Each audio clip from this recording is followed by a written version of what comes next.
আচ্ছা, এই ভিডিওটাও ল্যান্ডলর্ড অ্যান্ড টেনেন্ট নিয়ে, কিন্তু যারা স্পেশালি ল্যান্ডলর্ড তাদের জন্যে, আর যারা ভাড়াটিয়া যেটা টেনেন্ট তারাও শুনবেন।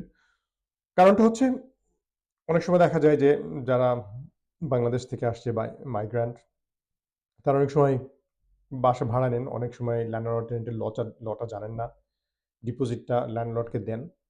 কিন্তু ল্যান্ডলর্ডের এখানে একটা লিগ্যাল ডিউটি আছে, সেটা হচ্ছে টেনেন্ট বা ভাড়াটিয়া যেই ডিপোজিটটা অ্যাডভান্স দিবে সেটা কিন্তু একটা ডিপোজিট, গভর্নমেন্টের 3টা ডিপোজিট স্কিম আছে, ওই স্কিমে সিকিউর করতে হয়।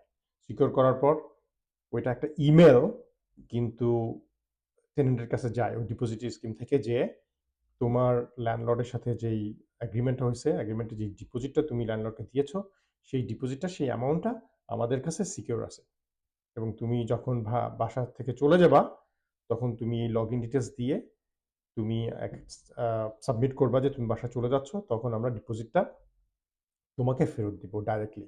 এটা এরকম হয় ল্যান্ডলর্ড ডাইরেক্টলি। কিন্তু দুজনের মধ্যে যদি কোনো ডিসপিউট থাকে, দেখা যাচ্ছে ল্যান্ডলর্ড ডিসপিউট দিল ওই যে ডিপোজিট স্কিম আছে তাদেরকে, যে এই ভাড়াটি আমাদের বাসায় এতদিন ছিল, তারা আমার কার্পেট নষ্ট করছে, ওয়াল নষ্ট করছে, টিভি ফ্রিজ নষ্ট করছে, তো এর জন্য এত টাকা কেটে রাখা হোক। যে ডিপোজিট স্কিমে যেই ফান্ডটা রাখা হয়, সেভ করে রাখা হয় টেনেন্টের জন্য, টেনেন্টের যে টাকাটা, তখন ওই ডিপোজিট স্কিম কি করবে, ল্যান্ডলর্ডকে বলবে ঠিক আছে তুমি এভিডেন্স পাঠাও, ছবি পাঠাও বা কোনো প্রুফ পাঠাও, তোমার এগ্রিমেন্ট কি ছিল, এগ্রিমেন্ট কি লেখা ছিল যে এই টার্মস অ্যান্ড কন্ডিশনগুলো থাকবে, টিভি ফ্রিজ কোনো ভাঙলে বা ওয়াল নষ্ট হলে বা কার্পেট নষ্ট হলে ওইখান থেকে কেটে নেওয়া হবে, এরকম কোনো টার্মস অ্যান্ড এগ্রিমেন্ট কিনা ছিল কিনা সেটা দেখাতে হবে। প্লাস কোনো প্রোডাক্ট, কোনো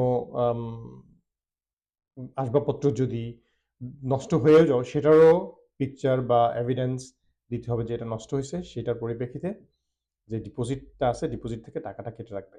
আর ডিপোজিট স্কিমে যদি ল্যান্ডলর্ড ওইটা সিকিউর না করে within 1 month, it's it's it's a crime. He needs to do that. তো সে যদি না করে, আপনি যদি কোনোভাবে জানতে পারেন, স্পেশালি টেনেন্ট, আপনি যদি জানতে পারেন, আপনি কিন্তু রিপোর্ট করতে পারবেন। রিপোর্ট করার পর ওই ল্যান্ডলর্ডকে কিন্তু, যে ডিপোজিট স্কিমে যদি আপনি 1000 পাউন্ড দিয়ে থাকেন, তাকে 3 টাইমস মোর দিতে হবে। তো 1000 পাউন্ড দিলে তাকে হয়তো তিন তিনবার বেশি দিতে হবে। 3 টাইমস মোর মানে 4000 পাউন্ড আপনাকে দিতে হবে, এরকম। সো আপনি এটা খেয়াল রাখবেন, ল্যান্ডলর্ড কিন্তু ওই যে ডিপোজিটের যে টাকাটা, সেটা তার কাছে রাখতে পারবে না, তাকে গভর্নমেন্টের স্কিমে সিকিউর করতে হবে। ওকে, ধন্যবাদ।